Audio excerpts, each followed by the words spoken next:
Mesdames, Messieurs, en direct ici à Dijon pour ce salon Cité 21, 17e salon Cité 21 et on vous fait découvrir des exposants, on vous fait découvrir des personnages et j'ai avec moi Dominique Girard. Alors, Dominique Girard, vous êtes conseiller départemental mais vous êtes aussi maire de Flamerans. Oui, je suis maire de Flamerans. C'est une commune qui est située juste à la frontière du Jura, au nord d'Aussonne. Et c'est une des 3 communes burgondes de Côte-d'Or. Burgonde. Burgonde, c'est en effet un certain Flamarins qui aurait franchi la montagne de la Serre, qui serait venu de l'Est et qui se serait installé sur les bords de Saône. Alors, quel beau mandat, on le disait hors caméra, quel beau mandat de celui d'être maire, mais conseiller départemental aussi, ça vous apporte énormément de choses.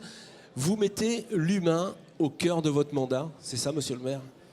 Alors c'est vrai pour le maire, bien entendu, parce que ses concitoyens l'ont élu, et le terme d'élu, c'est un terme fort. Il est à leur écoute, il est à leur service, il essaie de faire tout ce qu'il peut pour répondre à leurs attentes. C'est de plus en plus difficile dans notre contexte. Et je dirais que ça rejoint les préoccupations du conseiller départemental, parce que le conseil départemental, conseil général hier, reste une des collectivités humaines, fortes, une communauté de proximité.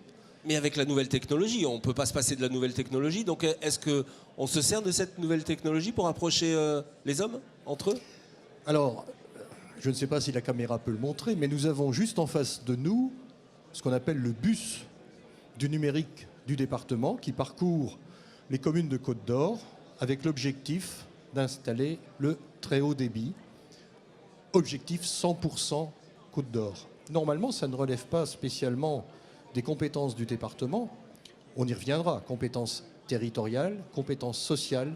Mais on sait qu'aujourd'hui, nous avons besoin, en effet, des moyens de communication les plus variés.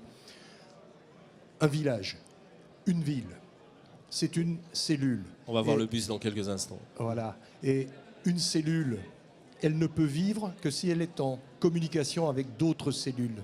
C'est ça, le cœur de la vie, des cellules en communication. Et le département, il est justement dans ce dispositif d'écoute puisqu'il est pour la communication. Communication physique, puisqu'il y a 5700 km de routes départementales à entretenir, puisqu'il y a cette volonté également d'apporter la communication Internet, ce qu'on appelle le haut débit, partout en Côte-d'Or, en commençant par les territoires qui étaient les plus en manque. Donc le souci, et ça c'est le souci de l'humain, que personne ne soit oublié.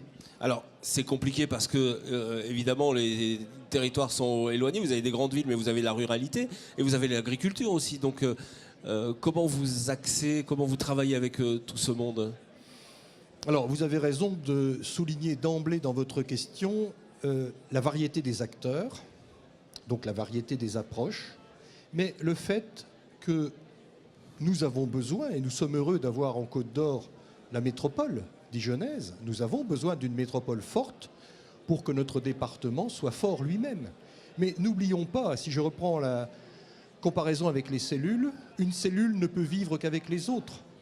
38% de la consommation d'eau du Grand Dijon et de la métropole dijonnaise vient de la vallée de la Saône, notamment de la station de traitement de Poncé-les-Athées et des puits de Flamerans. 63 puits fournissent de l'eau.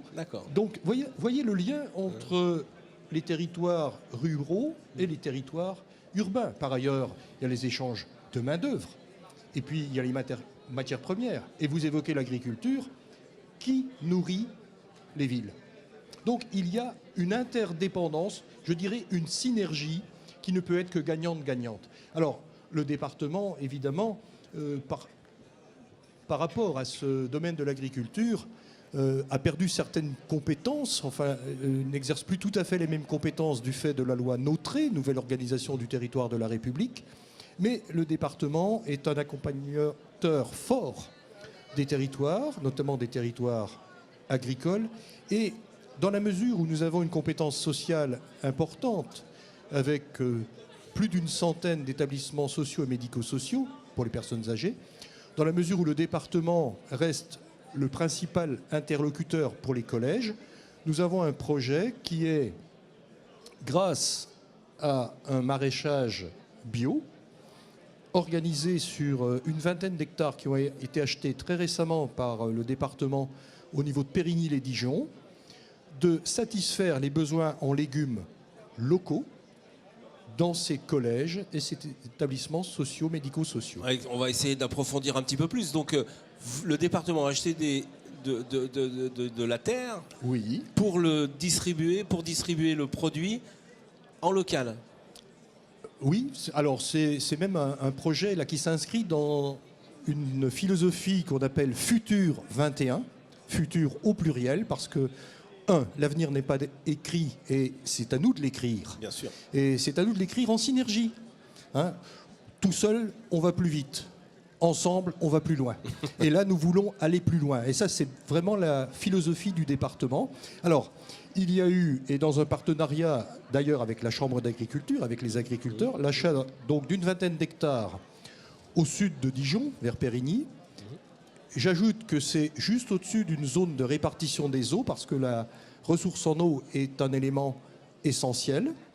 Donc on va développer sur une quinzaine d'hectares qui bénéficient d'un dispositif d'irrigation du maraîchage, pratique bio.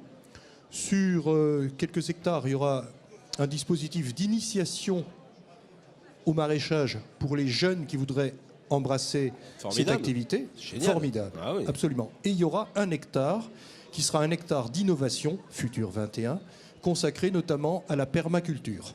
La permaculture. Voilà. Parfait. Donc il y a ce dispositif. Mais pour montrer la synergie, c'est pas un monde fermé. On retrouve l'image des cellules qui communiquent entre elles.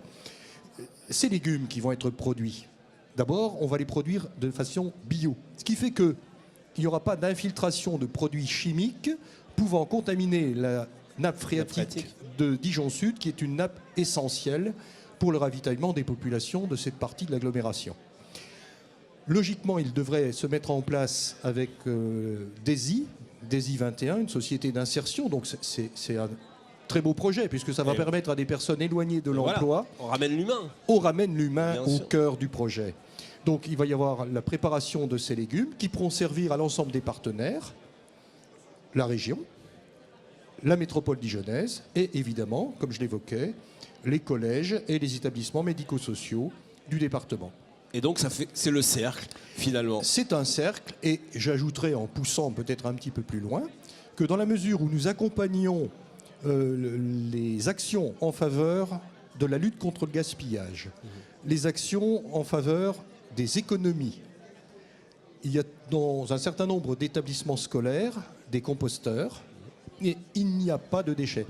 Avec l'éducation qu'on a mis en place dans les collèges, dans le cadre de ce qu'on appelle l'agenda 21, on a réalisé de considérables économies de pain, notamment, parce qu'il y avait cette sensibilisation, par le biais d'un gaspimètre qui est extraordinaire. C'est un cylindre. Un gaspimètre. Mais oui, c'est un cylindre de plexiglas, donc transparent, dans lequel on place le pain qui n'a pas été consommé par les élèves. Et les élèves qui passent devant ce cylindre prennent conscience visuellement de ce que l'action de chacun peut contribuer au final. Et ça marche très bien. Je prends l'exemple du collège d'Aussonne. On a réussi à faire à peu près l'équivalent de, sur l'ensemble des repas, 20 000 euros d'économie par an, ce qui permet d'acheter des produits justement bio, etc., qui sont parfois un peu plus chers à l'achat. Mais Dominique Gérard, moi j'ai l'impression que les enfants sont un peu plus responsables. Est-ce que l'éducation, forcément, c'est indispensable d'éduquer nos enfants pour le gaspillage? Et puis je voudrais que vous nous disiez un petit mot sur l'eau également, puisque vous êtes sensibilisé à l'eau. Alors ce sont en fait des questions qui sont très proches, puisque d'une manière très globale, elles rejoignent la problématique de notre environnement. N'oublions jamais, alors c'est une formule qui évidemment doit attirer l'attention, l'homme est au milieu du milieu. Et toute action néfaste contre ce milieu est une action néfaste contre l'homme. Donc, éduquer les enfants, mais en même temps sensibiliser les adultes. Au niveau du département, nous avons mis en place ce qu'on appelle le plan départemental d'économie circulaire, qui vise justement à ne pas gaspiller. Nos agents y sont extrêmement sensibles, ils avancent bien là-dessus. Et par exemple, mardi soir, il y avait également au conseil départemental une conférence remarquablement animée par Gilles Boeuf, qui est un universitaire qui s'occupe de l'Agence française de la biodiversité. Conférence très brillante qui accompagnait cette thématique, cette espèce de colloque sur la Côte d'Or à l'heure du changement climatique. Parce que la grosse problématique, c'est en effet la problématique de l'eau. Alors justement, un petit mot rapide parce qu'on va être obligé d'enchaîner. La qualité de l'eau en Côte d'Or.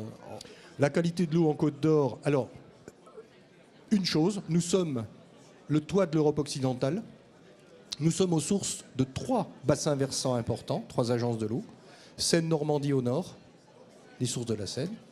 Loire-Bretagne à l'ouest.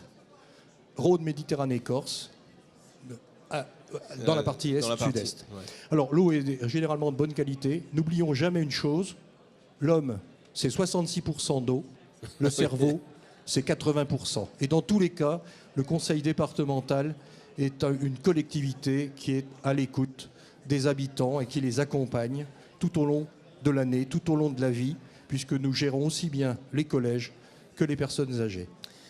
Voilà, vous voyez, beaucoup de choses à dire. En tout cas, merci Dominique Girard. Allez faire un petit tour au niveau du conseil départemental. Vous voyez, on peut aussi faire de la philosophie avec le conseil départemental. Merci beaucoup Dominique Girard. Bougez pas, on va se retrouver dans quelques instants avec évidemment d'autres interviews. Merci beaucoup. Quel homme! Oh, on l'écouterait des heures.